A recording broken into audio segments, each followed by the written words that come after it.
สบายดีร้านนอนของคนหนึ่งเป็นเจ๊ด้วยสบายดีอยู่ก็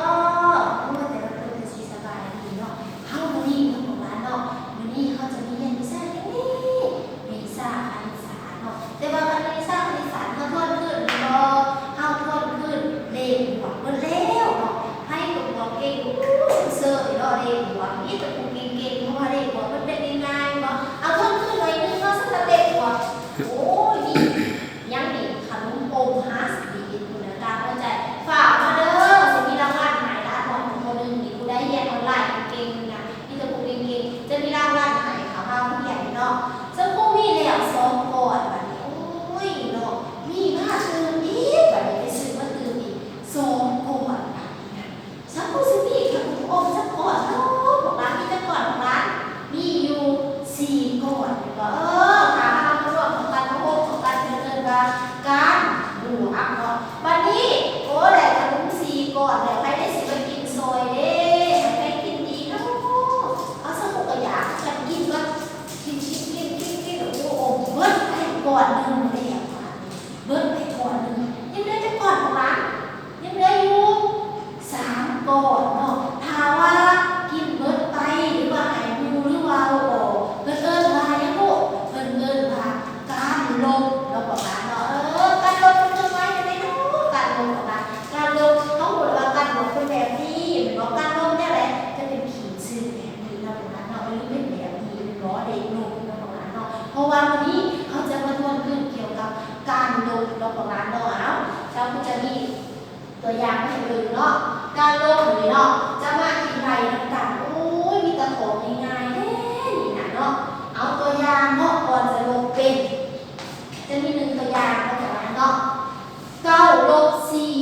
อ้าวนายบอก9 - 4สิบอกเท่าไรเด้สิเหลือเท่าไรเขาพูดแล้วว่าการลบเป็นการเอาออกเนาะหรือว่าเขากินหมดไปเป็นสิเหลือบันถึงไปในของร้านเนาะเอาตัวอย่างเนาะที่เซอร์นี่จอกอยู่9 หน่วยเนาะ9 - 4จอก9 หน่วยแทนไหนเอง9มีทั้งหมดอยู่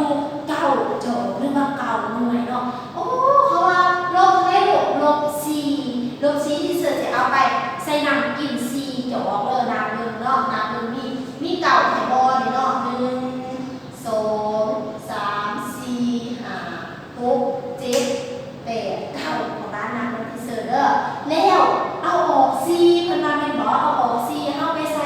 จอกแบบนี้เอาแค่นี้เนาะใส่กันแล้วโอ้แต่ละคนก็สิมากเนาะแต่ว่าบ่ให้กินหลายเด้อเพิ่นเรียกเรื่องนี้แล้วก็คือกินแล้วก็เจ็บคอเลยวัดเนาะบ่ให้กินหลายเอาออกไปใส่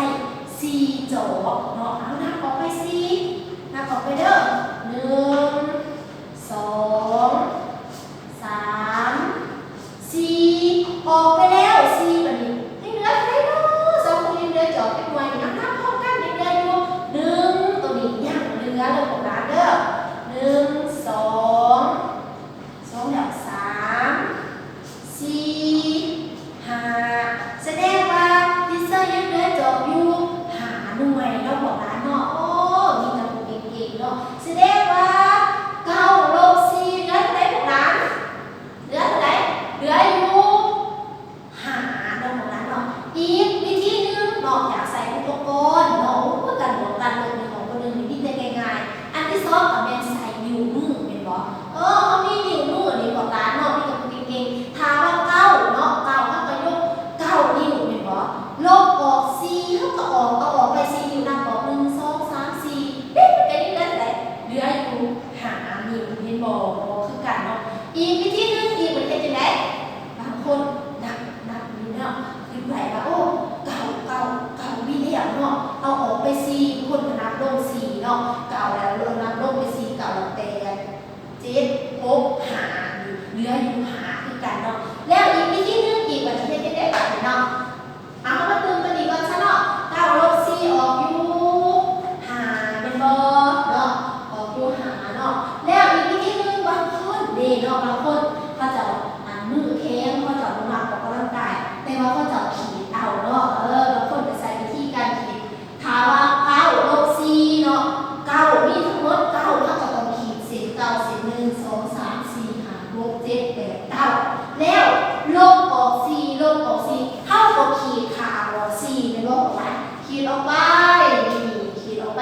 1 2 3 4ขีดจุดมา4ตัวนี้แม่เอา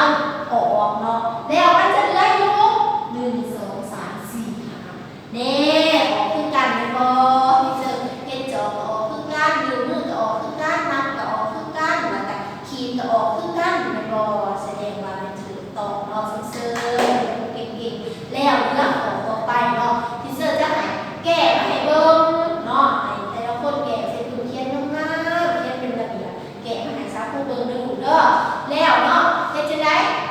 พวกนั้นสิแก้เองแก้เป็นเองเนาะพวกนั้นต้องใส่อุปกรณ์เด้อใครมีไม้ถูแล้วลูกเนาะบ้านลูกงานมีหลายเนาะไม้ถูเนาะหรือว่าท่อดูดเนาะของร้านเนาะหรือว่าอุปกรณ์หรือว่าขิงเอาสิพื้นก็ง่ายเนาะของร้านเนาะให้ของร้านใส่ที่นั้นเด้อลูกเด้อบ่ให้โซพ่อโซแม่บ่ให้คัดพ่อคัดแม่เนาะร้านหน่อยคนนึงในส่วนร้านจะส่งแง่มันแรกเนาะเพราะว่าพ่อแม่ค่าเรียนของร้านให้เรียนในการฉะนั้นของร้านต้องพ่อแม่มากของร้านจะต้องตั้งใจที่อยากบ่มีบ่โซนี่โทรศัพท์นะจังหน่อยว่าเลิกแล้วลูกไปเรียนโตเนาะของร้านเนาะฝ่าวอีกแล้วก็เฮาโซโทรศัพท์โซโซแม่ขึ้นนะคะฝ่าวอนตะเว้นของร้านเดินตื่นแต่เช้าเนาะออกกำลังกายแล้วก็กินอาหารมีประโยชน์มันรักษาสุขภาพนี่หมอมื้อหน้าเนาะเจ้าผู้จะมีขนมมาให้อีกเนาะเขาว่าเฮียนเลยเจ้าผู้จะเอาขนมไปยายเด้อสัญญาลูกเนาะจะเอาขอร้านลอยของคนนึงนี่เนาะฝากมาไว้เด้อลูกเด้อสำหรับมื้อนี้เนาะที่เสิร์ฟจะสอนการลงเรียนเท่านี้แล้ว